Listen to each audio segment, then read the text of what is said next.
Assalamualaikum warahmatullahi wabarakatuh. Selamat siang, sore, malam buat Sobat WK dimanapun berada. Jumpa lagi dengan saya Eko Priyono, manajer peliputan Warta Kota. Sekarang kita bersama Dr. Ifran Ahmad. Beliau merupakan dokter di Timnas Indonesia U17 yang akan berlaga di putaran final Piala Dunia U17 yang akan berlangsung di Indonesia akhir tahun nanti. Kita akan bicara persiapan timnas tersebut dan mengenal lebih dekat dengan Dr. Ifran. Halo Dok, apa kabar Dok? Alhamdulillah sehat. Sehat. Dok, bisa diceritakan proses yang sedang terjadi di timnas U17 sekarang ini? Jadi kalau untuk sekarang masih tahap seleksi sih.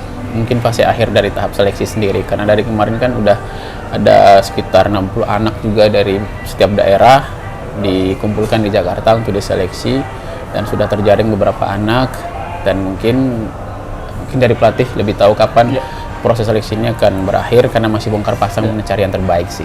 Nah, kalau dari segi kesehatannya ini ada kriteria khusus nggak yang mana seleksi kan kita terima banyak pemain tuh. Nah, standarnya apa sih Dok untuk masuk timnas?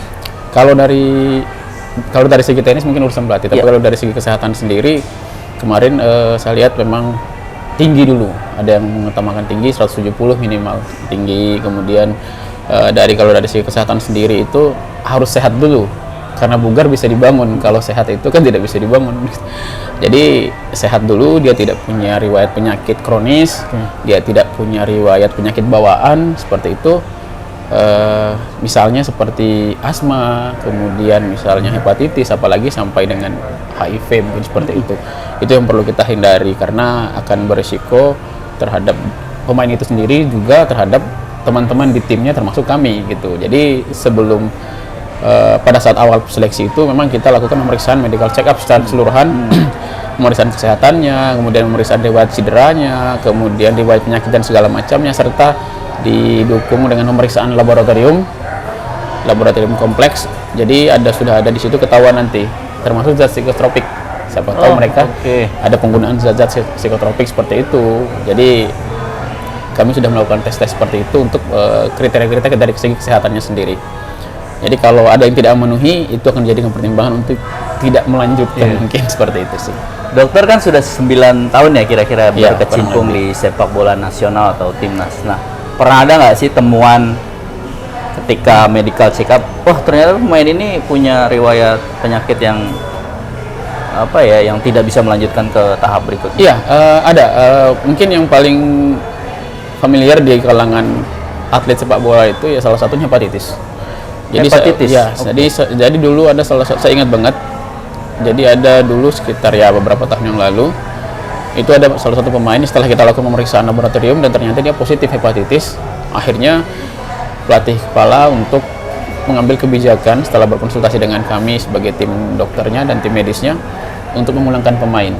Ya alasannya satu, ya memang penting untuk pemain itu sendiri dan juga untuk melindungi teman-temannya dari tertularnya. Seperti itu sih. Sepanjang karir di timnas, suka dukanya apa saja Pak Dokter? Aduh, suka dukanya banyak banget sebenarnya Mas. Karena kalau sukanya sih yang paling diingat satu mungkin momen juara AFF kemarin.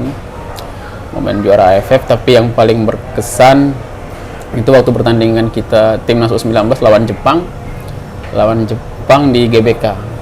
Itu untuk pertama kalinya saya merasa ditonton oleh GBK full, 65.000 ya kalau nggak salah, itu ditonton full. Dan saya pernah punya janji dengan almarhum bapak saya waktu sebelum saya jadi dokter timnas, kami punya mimpi.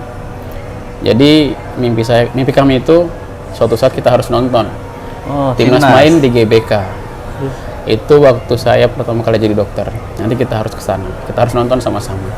Itu di tahun 2014. Tapi qadarullah di tahun 2017 Januari bapak saya meninggal, dan kami belum sempat nonton sama-sama. Tapi hari itu saya nggak nyadar, jadi waktu pada saat nyanyi lagu Indonesia Raya, air mata saya keluar, jatuh. Ingat bapak? Ingat bapak, karena cita-cita kami nonton di tribun. Tapi ternyata hari ini saya bilang dalam hati saya, Pak, saya berdiri pinggir lapangan, jadi orang yang jadi bagian dari drama sepak bola yang ingin kita nonton. Itu sih sebenarnya yang paling saya ingat dan paling berkesan menurut saya, karena itu mimpi saya sama bapak saya.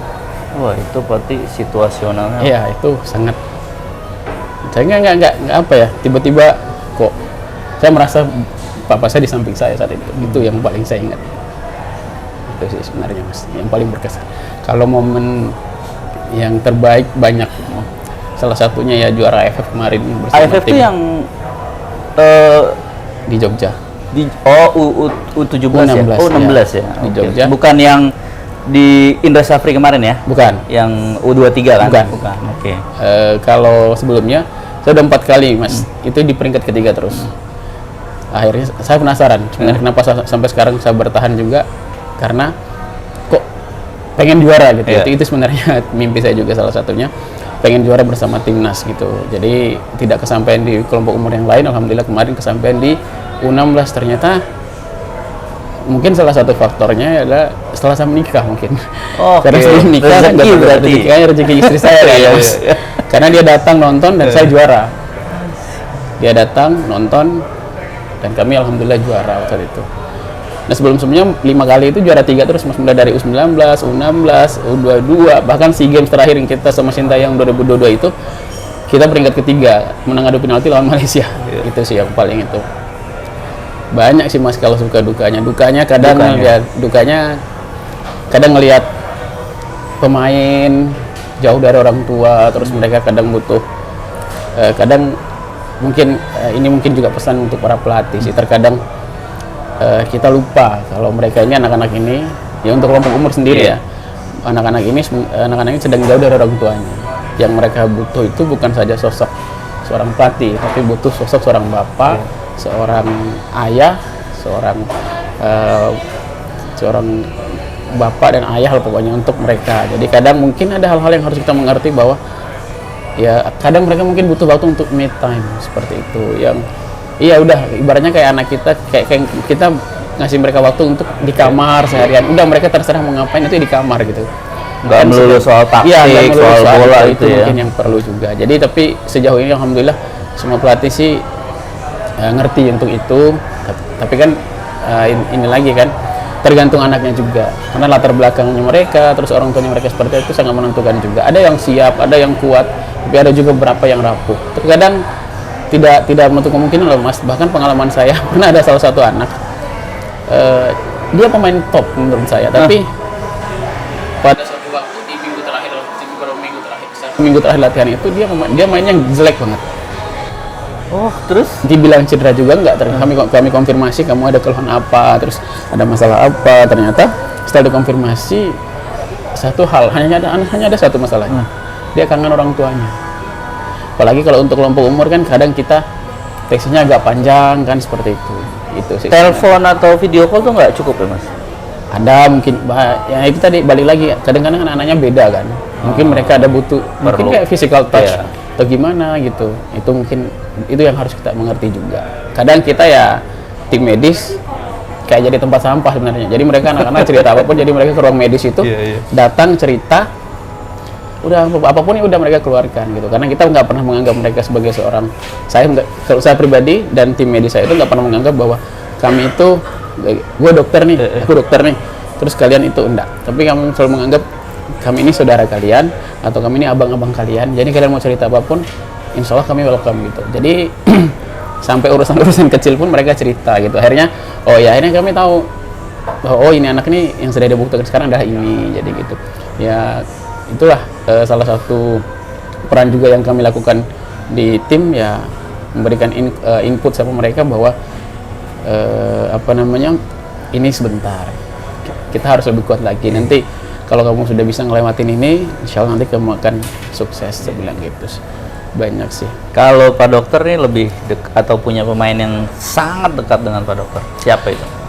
Banyak sebenarnya, tapi yang paling dekat sama saya kalau untuk dari U19 itu rata-rata hampir dekat sama saya sih, karena jujur ya termasuk U19 waktu zaman Coach Indra Safri itu, karena kita betul-betul berangkat dari nol kan. Kita tes di Cijantung selama 7 bulan Mas. Event pertama kita itu langsung ke Toulon Turnamen itu yang zamannya Egy dan kawan-kawan. Nah itu mungkin yang banyak di situ, karena Cijantung, markas Kopassus kan Mas. Iya. Jadi ke koperasi pun kita harus pakai sepatu, betul-betul yang diatur. Jadi mereka anak-anak pun, oh kita pernah ngerasain susah bareng nih. Jadi sampai sekarang tuh komunikasinya jalan dengan baik. Apalagi anak-anak yang pernah cedera. Yang paling dekat dengan saya itu salah satunya Abimanyu. Persija sekarang. Persija. Ya, Rian Abimanyu. Terus Riyandi, itu yang sampai sekarang komunikasinya tetap jalan terus karena mereka juga udah nyaman mungkin karena mereka nganggap saya sebagai abang, nggak pernah nganggap sebagai dokter. Jadi kadang mereka manggilnya nggak dokter Mas, Abang. jadi manggilnya Bang Dok kadang, abang. Iya. Jadi yang dari Jawa, Rahmat Irianto kayak gitu-gitu, manggilnya Mas. Kadang udah manggil Mas, udah nggak ada yang manggil Dok. Tapi saya pun saya nggak harus kayak gitu juga karena saya pun nyaman gitu. Gimana saya nyaman kalian aja gitu. Karena yang menurut saya yang paling penting itu kita buat kondisi nyaman dulu supaya mereka ini mau cerita apa aja. Jadi salah satu trik saya untuk tahu keluhan mereka apa. Jadi kan saya nggak tertipu. Misalnya mereka sebenarnya nggak sakit, tapi tiba-tiba ternyata bilang pura-pura sakit. Nah itu yang bahaya, atau pura-pura sehat. Nah itu udah, jadi di situ saya tahu oh ini anak nggak sakit. Jadi salah satu trik saya lah masuk ke situ. Jangan lupa subscribe ya.